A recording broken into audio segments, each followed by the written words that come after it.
Perkenalkan, nama saya Vivia Karen dari jurusan Teknik Nuklir angkatan tahun 2020 dari Universitas Gadjah Mada. Kali ini saya mendapatkan tugas untuk membuat video penjelasan mengenai materi kalkulus vektor yang sudah saya pelajari sebelum UTS. Nah, salah satu materi yang sudah saya pelajari sebelum UTS adalah tentang turunan dalam ruang dimensi N. Nah, sebelum saya membahas lebih jauh, turunan dalam ruang dimensi N ini sebenarnya terbagi menjadi beberapa subbab materi. Tetapi yang akan saya jelaskan di sini adalah tentang turunan parsial yang sudah saya dapatkan, yang sudah saya pelajari sebelum UTS. Nah, kita memisalkan f adalah fungsi dua variabel, yaitu variabel x dan variabel y. Maka, untuk mencari turunan terhadap x, variabel y dapat kita anggap konstan. Begitu juga sebaliknya. Jika kita ingin mencari turunan terhadap y, maka variabel x dapat kita anggap konstan. Sehingga kita dapat menentukan turunan parsial dari fx, y terhadap x dan juga terhadap y dengan notasi sebagai berikut. Yaitu, turunan fx, y terhadap x adalah do_f per do_y, dengan y-nya selalu konstan. Sedangkan turunan fx, y terhadap y adalah do_f per do_x, dengan x selalu konstan.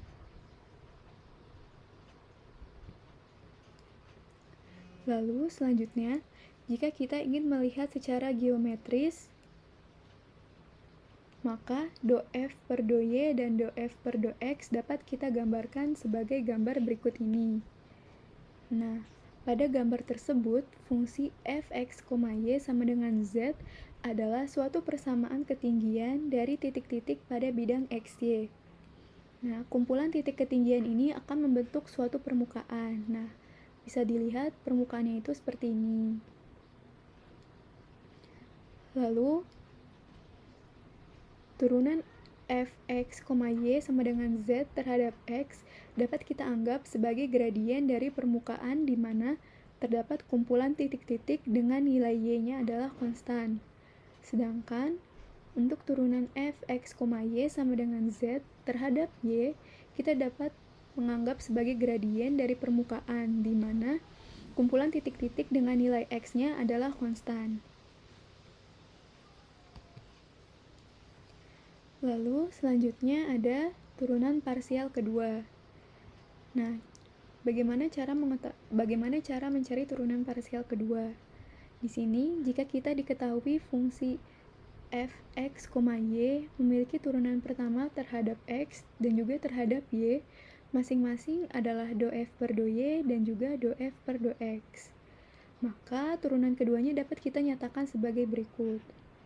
Untuk fungsi fxx sama dengan do per do x dikalikan dengan do f per do x sama dengan do kuadrat f per do x kuadrat. Sedangkan untuk fy, kita mengalikan do per do y dengan do f per do y dan akan menghasilkan hasil yaitu do kuadrat f per do y kuadrat.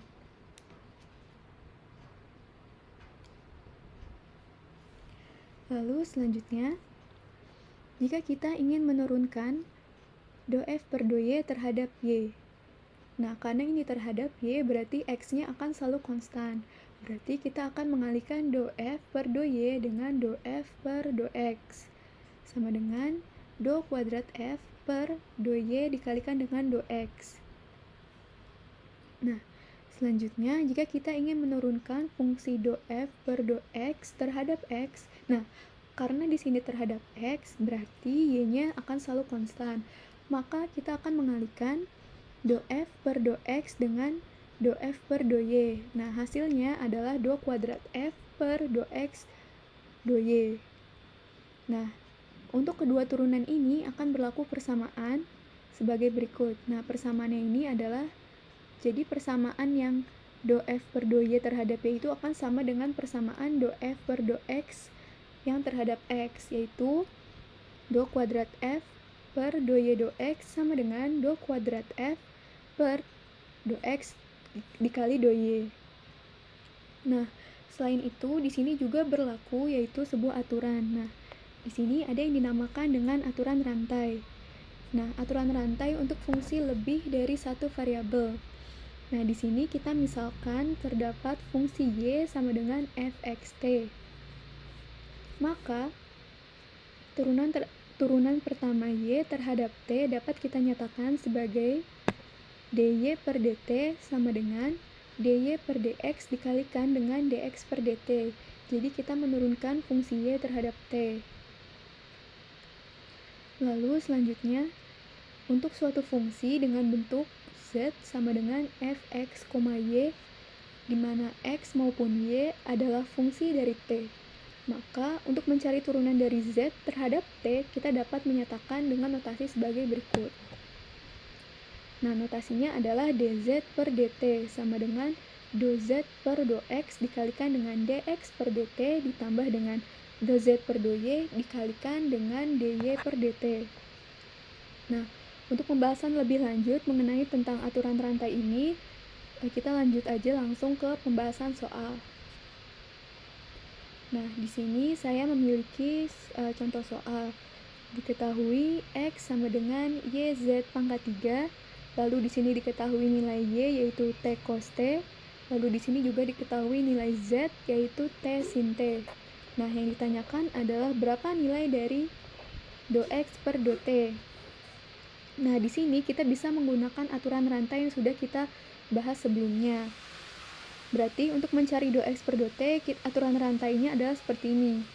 dx per dt sama dengan do x per do y dikalikan dengan dy per dt ditambah dengan do x per do z dikalikan dengan dz per dt. Nah, kita langsung cari aja masing-masing dari turunan ini. Yang pertama, kita mencari dy per dt. Kita menurunkan y terhadap t. Nah, di sini nilai y-nya adalah t cos t. Lalu kita turunkan terhadap t dan didapatkan hasil yaitu cos t min t sin t.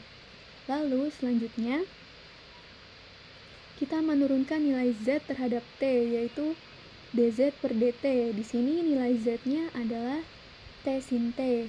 Nah, berarti dz per dt dari t sin t adalah sin t plus t cos t. Lalu kita mencari do x per do y. Nah, do x per do y-nya itu adalah, di sini nilai x-nya adalah y dikalikan z pangkat 3. Berarti do x per do y-nya itu adalah, di sini kita dapat z pangkat 3 dikalikan dengan e pangkat y dikalikan z pangkat 3.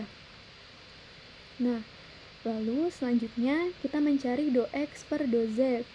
Nah, do x per do z ini kita dapatkan hasil yaitu 3 dikalikan y dikalikan z pangkat 2 dikalikan dengan e pangkat y dikali z pangkat 3. Nah, maka nilai dx per dt-nya itu adalah kita mengalihkan hasil dari do x per do y dikalikan dy per dt itu adalah z pangkat 3 dikalikan dengan e pangkat y dikalikan e pangkat y dikalikan z pangkat 3 cos t min dikalikan cos t min t sin t. Nah, sedangkan untuk do x per do z dikalikan dz per dt didapatkan hasil perkaliannya yaitu 3 dikalikan y dikali z pangkat 2 dikalikan e dipangkatkan y dikali z pangkat 3 dikalikan dengan sin t ditambahkan dengan t cos t.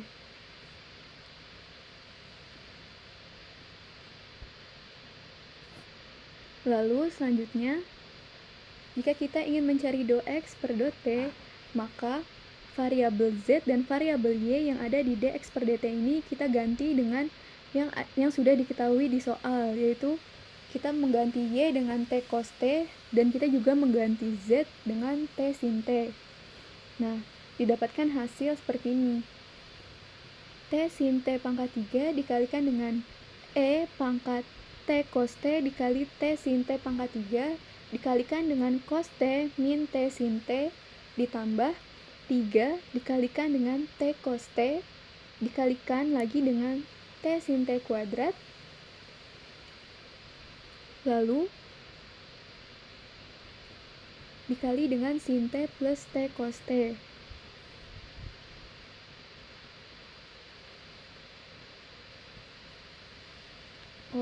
Nah ini adalah hasil dari perhitungan kita tentang do X per do T. Selanjutnya adalah di sini kita mengetahui jika Z sama dengan X pangkat 3Y, di mana X sama dengan 2T dan Y sama dengan T kuadrat. Tentukan nilai dari dz per dt. Nah, di sini kita masih sama, yaitu menggunakan aturan rantai. Yaitu untuk dz per dt, maka akan dihasilkan aturan rantai do z per do x dikalikan dengan dx per dt ditambah do z per do y dikalikan dengan dy per dt. Nah, di sini kita akan mencari nilai do z per do x terlebih dahulu. Nah, di sini nilai z-nya adalah x pangkat 3y. Berarti jika kita turunkan terhadap x, maka hasilnya adalah 3x kuadrat y. Nah, selanjutnya yaitu do z per do y. Hasilnya adalah x pangkat 3. Lalu selanjutnya kita menurunkan nilai x terhadap t. Di sini nilai x-nya adalah sama dengan 2t. Lalu kita menurunkan terhadap t, maka akan didapatkan hasil yaitu 2. Lalu kita juga menurunkan y terhadap t atau dy per dt sama dengan 2t. Nah, lalu kita dapat mengalihkan do z per do x dengan dx per dt, yaitu berarti kita mengalihkan 3x kuadrat y dengan 2. Maka hasilnya adalah 6x kuadrat y.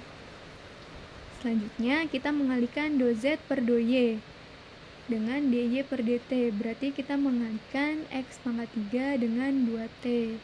Itu didapatkan hasilnya adalah 2t dikalikan x pangkat 3.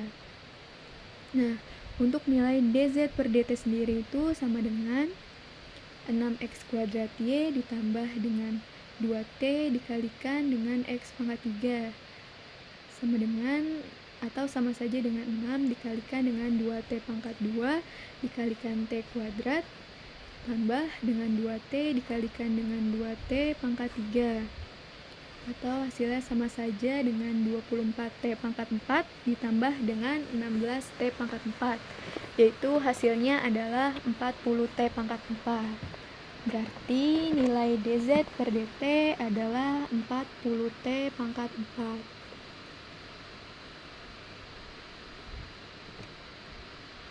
Lalu ada soal berikutnya.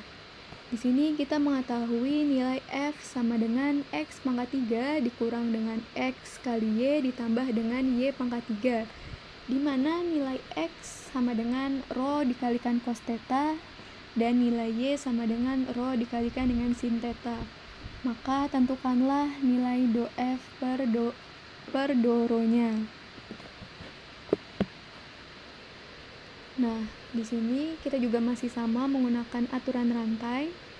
Untuk df per do rho itu sama saja dengan do f per do x dikalikan dengan df per d rho ditambah dengan do f per do y dikalikan dengan df per d rho. Nah, di sini kita mencari dulu do f per do x-nya. Nah, di sini kan tadi f-nya itu nilainya x pangkat 3 min xy plus y pangkat 3. Lalu kita turunkan terhadap x, maka turunannya adalah 3x kuadrat min y. Lalu selanjutnya itu kita menurunkan f terhadap y atau do f per do y, yaitu adalah min x ditambah dengan 3y kuadrat. Selanjutnya kita menurunkan nilai x terhadap rho. Di sini nilai x-nya adalah rho cos theta. Berarti dx per do rho-nya adalah cos theta. Lalu kita juga menurunkan y terhadap rho. Jadi dy per do rho-nya sama dengan sin theta. Maka untuk do f per do rho sama dengan do F per do X dikalikan dx per do rho, berarti sama saja dengan 3x kuadrat min Y dikalikan dengan cos theta ditambah dengan do F per do Y-nya itu adalah min X plus 3Y kuadrat, lalu df per d rho-nya sendiri itu adalah sin theta. Berarti do F per do P-nya adalah 3x kuadrat min Y dikalikan cos theta ditambah dengan min X ditambah 3Y kuadrat dikalikan dengan sin theta. Lalu kita mengganti nilai X dan Y-nya ini dengan yang tertera di soal. Kita ganti nilai X dengan rho cos theta, lalu kita juga mengganti nilai Y dengan rho sin theta. Berarti di sini 3x kuadrat sama saja dengan 3 dikalikan dengan rho cos theta kuadrat dikurang Y. Y-nya itu berarti dikurang rho sin theta dikalikan dengan cos theta. Ditambah sini ada min X, berarti X-nya itu adalah rho cos theta, berarti min rho cos theta ditambah dengan 3 dikali Y kuadrat. Y-nya itu adalah rho sin theta, berarti 3 dikalikan dengan rho sin theta kuadrat dikali sin theta. Nah, maka hasilnya kita dapatkan adalah dengan mengalihkan semua variabel yang ada di sini. Hasil akhirnya yang kita dapat adalah do F per do rho-nya adalah sama dengan 3 dikalikan dengan rho pangkat 3 cos pangkat 3 theta dikurang dengan 2 dikalikan dengan rho dikalikan dengan sin 2 theta per 2 ditambah dengan 3 dikalikan dengan rho kuadrat dikali sin pangkat 3 theta. Nah, ini adalah hasil yang kita dapat dari do F per do rho-nya. Hasil akhirnya tuh seperti ini.